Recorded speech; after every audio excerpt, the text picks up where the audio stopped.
نحمده ونصلي على رسوله الكريم أما بعد فأعوذ بالله من الشيطان الرجيم بسم الله الرحمن الرحيم رب اشرح لي صدري ويسر لي أمري واحلل عقدة من لساني يفقهوا قولي واجعلني وزيرا من أهلي اللهم فقهنا في الدين اللهم انفعنا بما علمتنا وعلمنا ما ينفعنا وزدنا علما اللهم إنا نسألك علما نافعا وعملا متقبلا ورزقا طيبا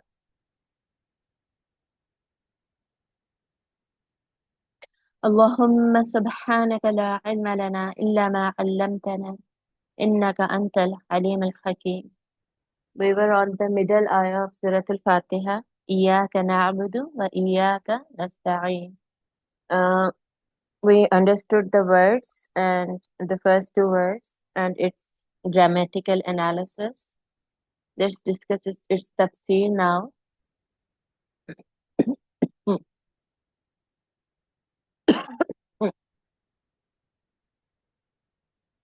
Iyaka, as I told you, it means only you or you alone. Na'budu, we worship. So basically, in the first three ayahs of Surah Al-Fatiha, there was knowledge about Allah. Now, in this ayah, we are talking about action. So there is a direct shift of uh, from knowledge to action. Now we are translating our knowledge that we understood in the first three ayahs or we got in the first three ayahs directly into action. So this is what we are basically for, or this is what our existence is for in this world. Not just to know or just to have an information, but basically to act upon it and to act upon it as an ab. So na'budu, in na'budu there is a root word which is ain ba dal ab, which basically means that we have to enslave ourselves to Allah. We have to worship Allah by total enslavement. And enslavement means that we do not have you can say, any say of my own. Rather, I have to listen and obey to my master 100%. I have no choice at all to say no to my master. Why? Because I am a slave and I am enslaved to my master. So this is what is the concept of being an abd of anybody. Okay, being being a slave of anybody. However, here we are talking about Allah. So being a slave of Allah is giving yourself totally in enslavement of Allah.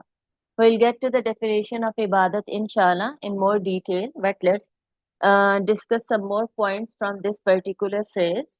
Iyaka na'budu, since iyaka is coming before na'budu, otherwise the sentence could also be designed as na'buduka, right?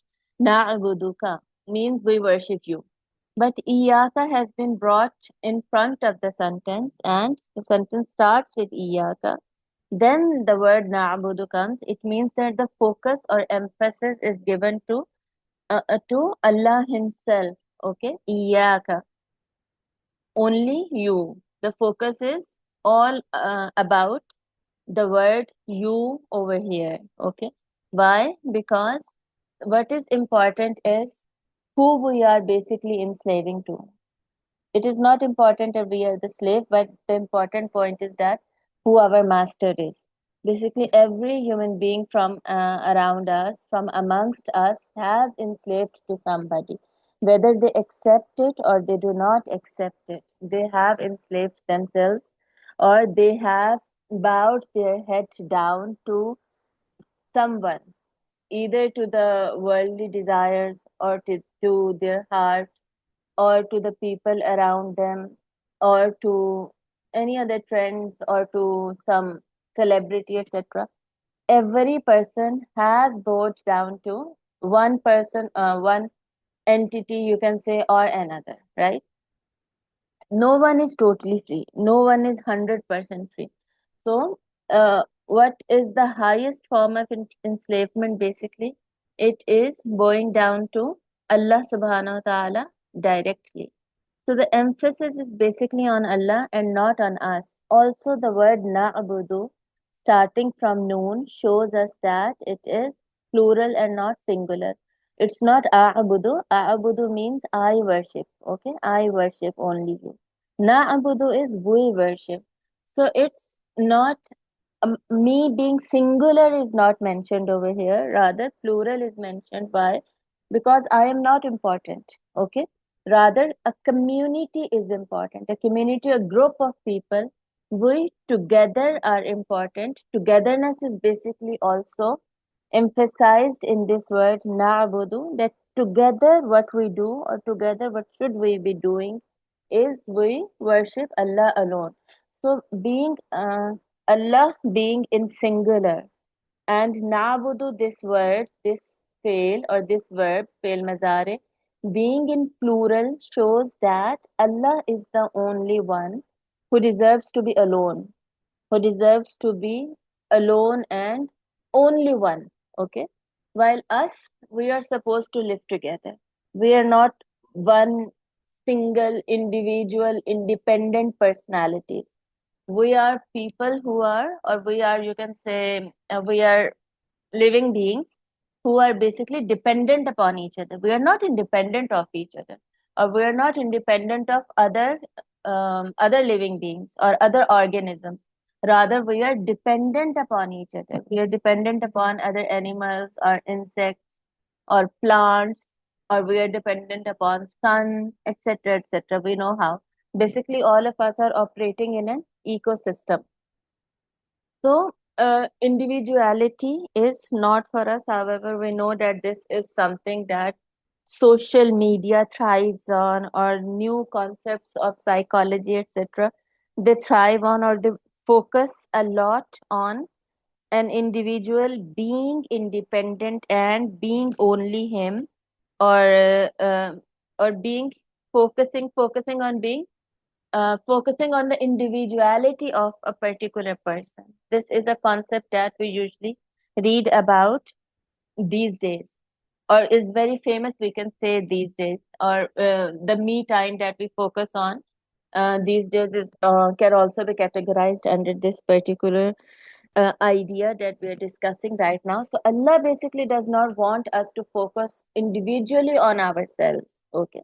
Allah wants us to focus on togetherness. Allah wants us to focus on all of us, picture all of us together, and then decide and then take your decisions. Don't just take decision for the betterment of yourself, rather betterment of the whole of the community. For example, I cannot just cut all of the trees around my house because I cannot see around. I want to see the road clearly, so I cut all of the trees around, and I say that this is my house, my it's my wish. I will do whatever I want. So this is how not how the world operates. Okay, this is not how I should be taking decisions or I should be operating. Rather, I should be concerned about the environment as well. The effect of cutting the trees on environment, on climatic change, on other organisms or other living things that are around. I should be concerned about everything and everybody. The selfishness is being promoted a lot these days.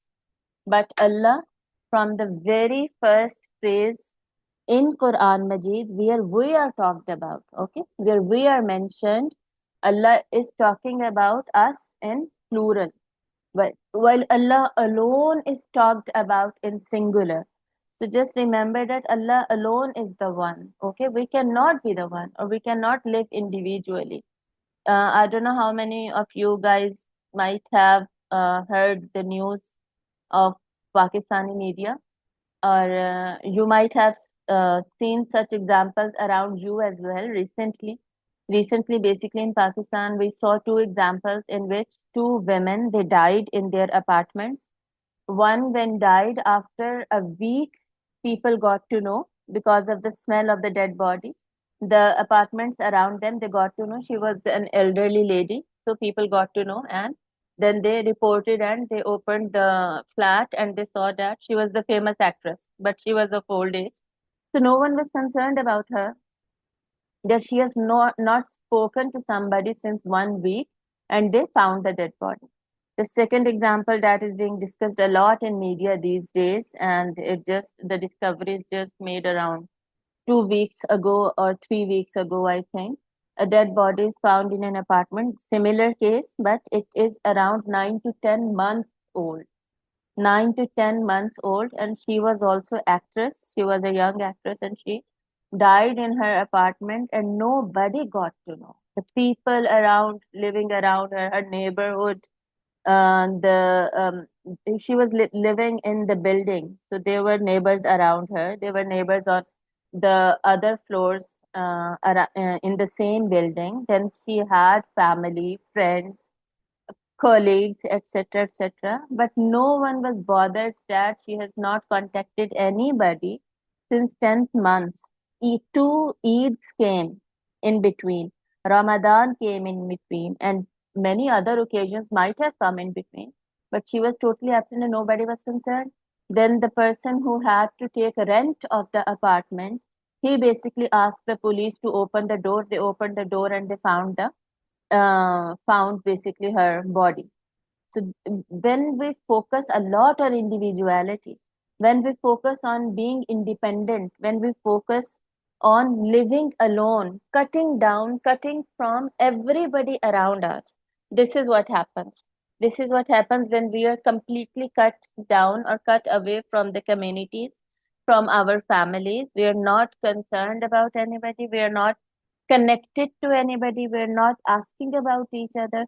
So this is how then the end happens. When we are not, we are basically social animals. We are social beings. This is something that we should not be forgetting. We are supposed to, or we are designed in a way that we live together. We should not be living like we have no concern with each other. Okay, this is not how Allah has designed us. So this first verb in Surah Al-Fatiha, where we as people are mentioned, it is mentioned in plural and not singular. Na'budu. Only you we worship.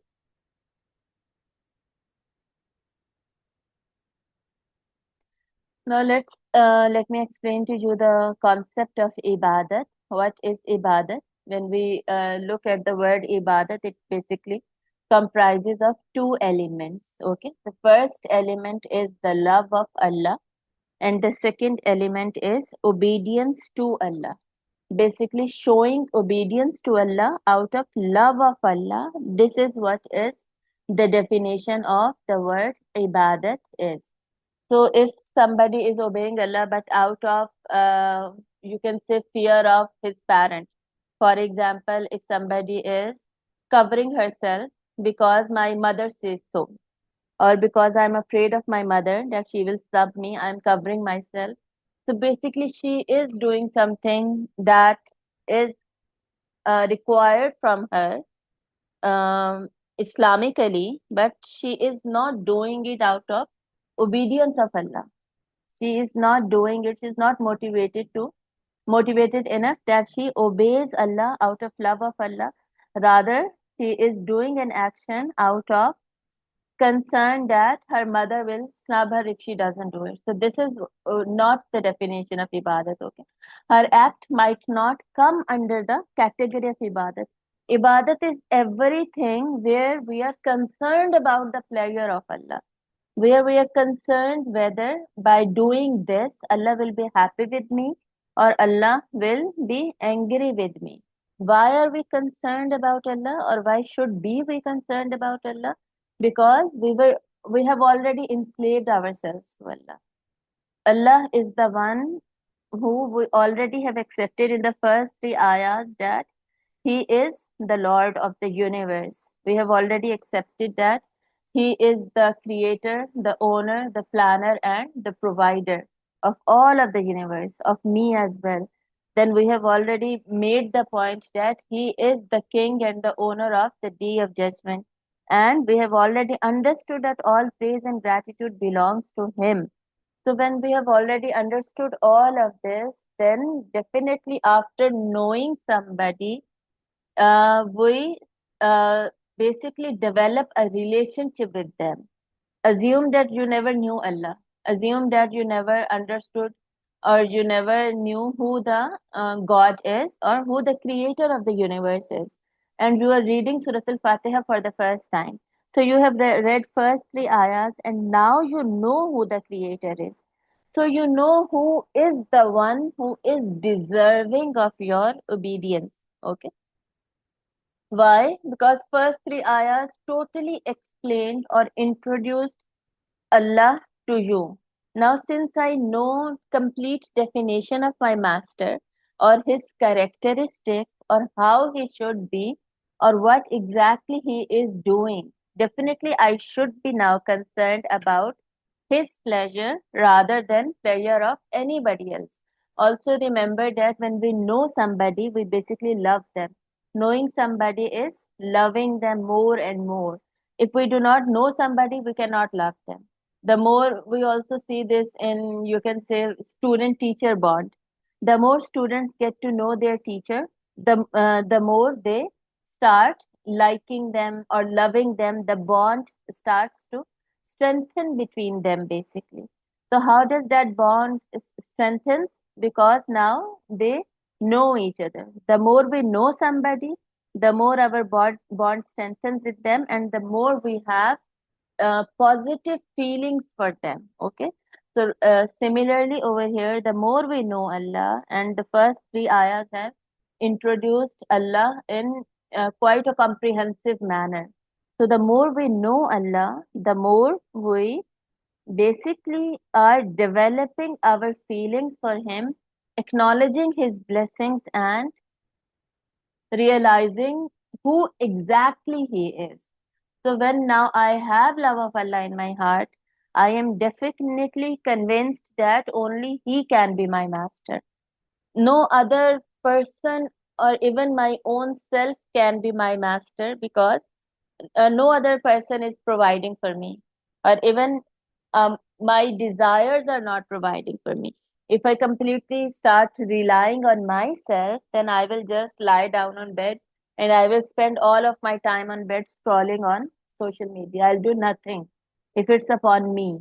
So following myself, my desires is not a right idea.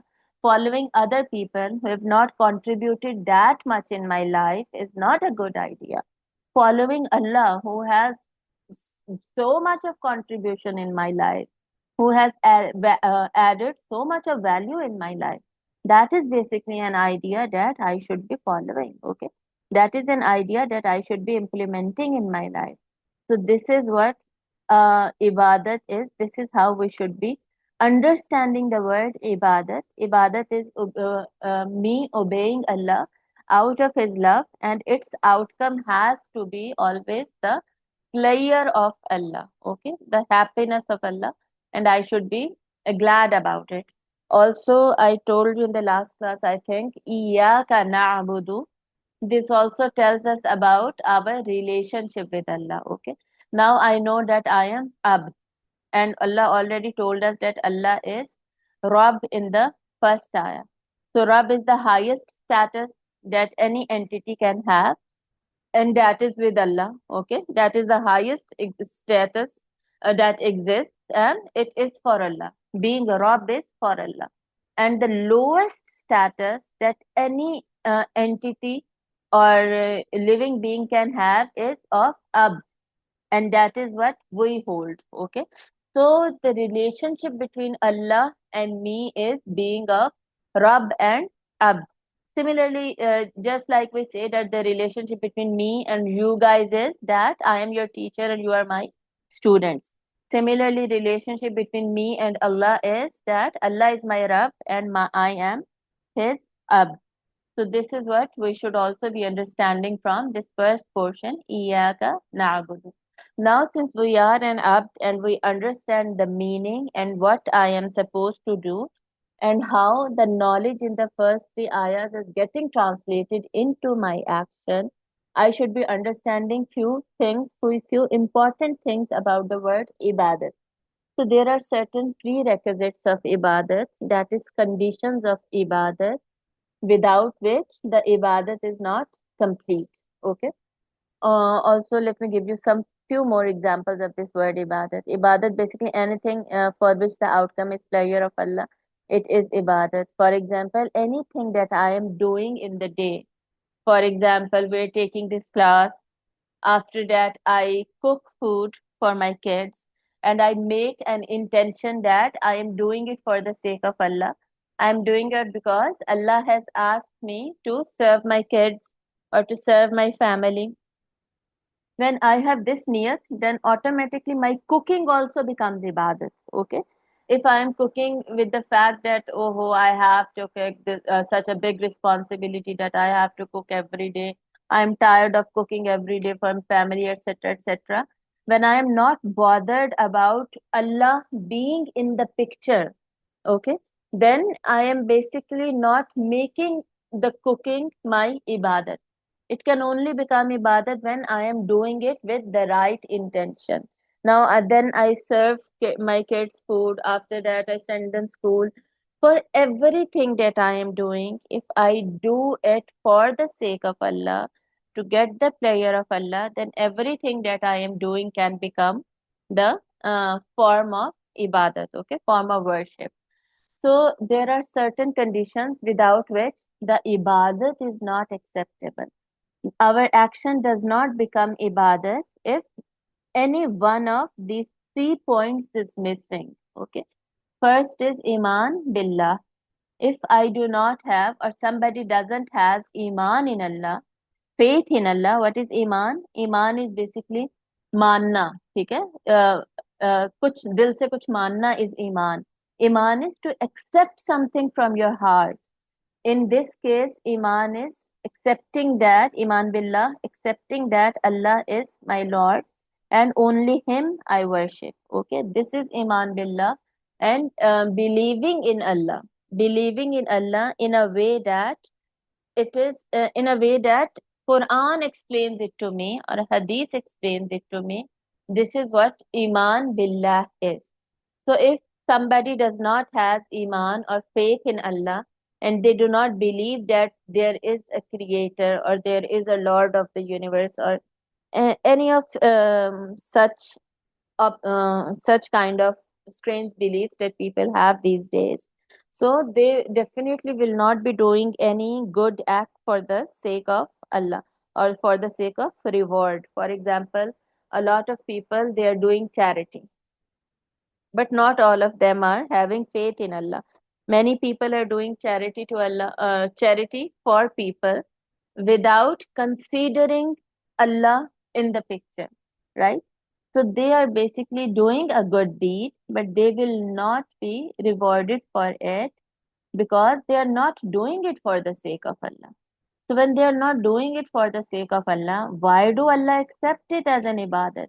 And why do Allah reward them for it? A lot of people ask this question to scholars. This is a very common question that is asked to people of knowledge, and that is if a non Muslim is doing good and they have done good all of their life, why won't they be rewarded? Why won't Allah forgive them? Okay, this is a very common question that is asked. So people basically, I don't know why people do not understand that they have done the question that we are asking about those people. Those people do not deserve to be forgiven by Allah. Why? Because they did not care whether Allah existed or not.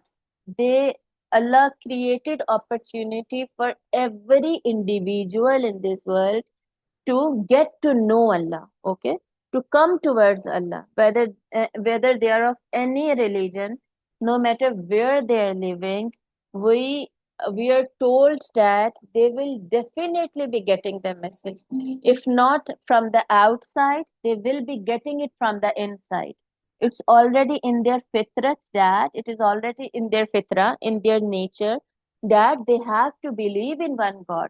They have to believe in the existence of the God, as we discussed while we were studying the first ayah, that by looking at the creation around us or by looking at the phenomena that are happening around us, the natural phenomena or the laws of physics around us or the laws of creation or nature around us, we can automatically reach to the conclusion, or we should be automatically reaching to the conclusion there is somebody who is running all of this, or who has created all of us. Now, the people who do not reach to this conclusion, basically their nature is corrupt. Okay. But right now we are talking about those people, for example, who are living in the circumstances that they are totally cut off from the educated community, or we can say they are totally cut off from the people who are not from social media, or from other kind of media, etc. They have no communication, networking, etc. So they do not get the information of anything about Islam. They do not get anything about Islam in this world. So how would they be able to know Allah? This is what I'm trying to say, or I'm trying to explain. How would they get to know? Because of their fitrat, because of their innate nature, in which Allah has already placed this knowledge, this basic minimum knowledge that Allah exists and He is the one. This complete sentence. Number one, that Allah exists. Number two, He is the one. These two parts of the sentence is placed in every person, inside every person. It's just like the fact that when we buy a laptop or a computer, some kind of default information is already embedded inside it, right? Embedded inside the whatever software exists in it, or when we install new window, basic level of knowledge or basic level of information is already embedded inside it. Now, if I want PDF, or Adobe Photoshop or any other software, I will keep on uploading or downloading in my laptop as per my needs. But the basic information is already inside my laptop, which will allow me to operate it in one way or the other. So this basic information, or information that is by default, that exists inside every human being, and every human being can recognize Allah if they do not corrupt their nature. Okay. So believing in Allah is not something that is rocket science, that people do not understand, or that they should not be held accountable for. Okay. So non-Muslims, they got plenty of opportunity in this world to recognize Allah, to recognize His blessings upon them, and to make them decide that they should be doing whatever good deed they are doing, like for example charity. They should be doing it for the sake of Allah. If they want to be rewarded for it, then they should be accepting that they are doing it for Allah.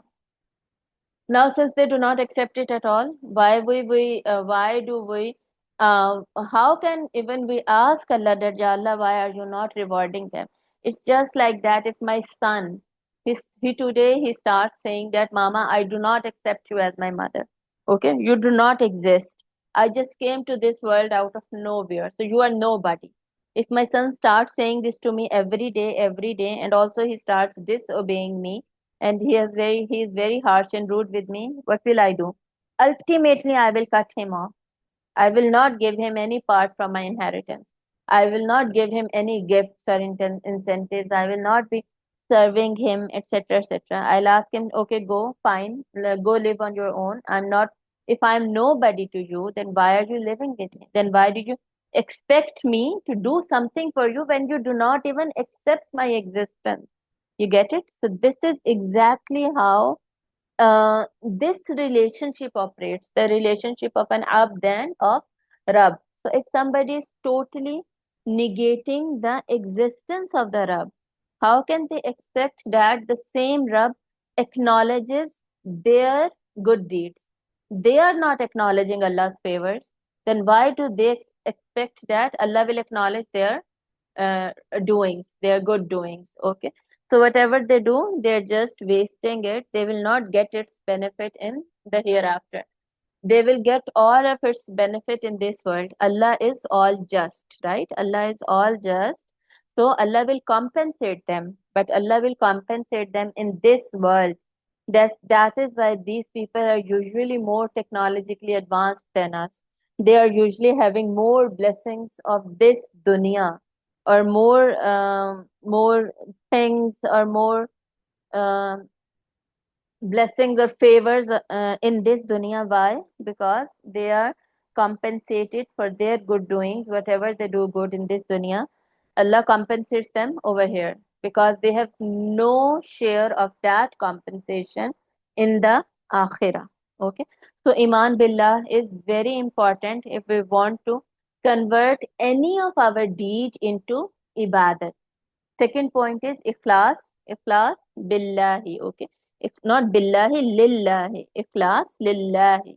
It means that sincerity for the sake of Allah. So if I am doing something, though I believe in Allah, but what I am doing is not for Allah. I say that I am doing it just for to make people happy, or I am doing it so that my deeds are recorded and they are placed on social media.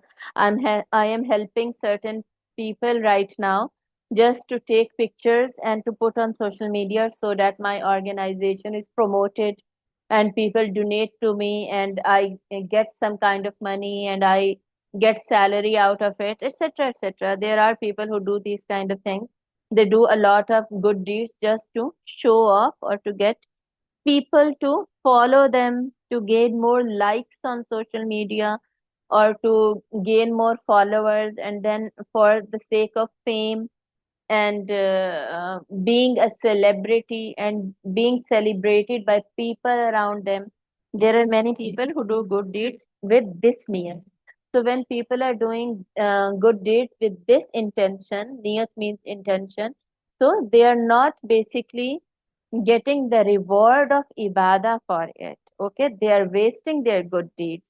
So the condition of deed becoming an ibadah is that number one, they have to have Iman Billah. Number two, they have to do it lillahi. They have to do it for the sake of Allah. Intention has to be right and pure. Number three, ittaba'i sunnat should be part of it. Ittaba'i sunnat means, ittaba means following, sunnah means the methodology of Prophet sallallahu alaihi wasallam. So they should be doing, all of us should be doing all of the good deeds according to the methodology of Prophet Muhammad sallallahu alaihi wasallam. For example, I gave you example of voluntary. Yes, I gave you example of voluntary charity in the first two categories. Now let me give you the example of obligatory charity. Okay, voluntary charity I can give any time to anybody, any amount, no matter what. Okay, there are no conditions in voluntary charity.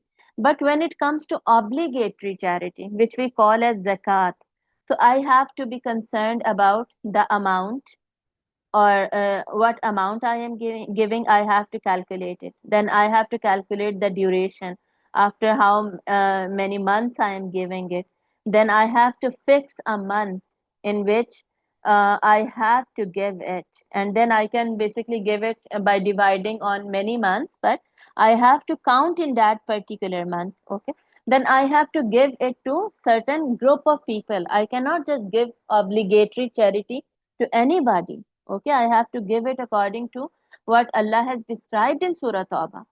So, how Prophet Sallallahu Alaihi Wasallam gave us the calculation of 2.5% of whole of my wealth that comes under the category of zakat. And if 1 year has passed over it, according to that methodology of Prophet Muhammad Sallallahu Alaihi Wasallam, I will be giving the obligatory charity, that is zakat. Okay.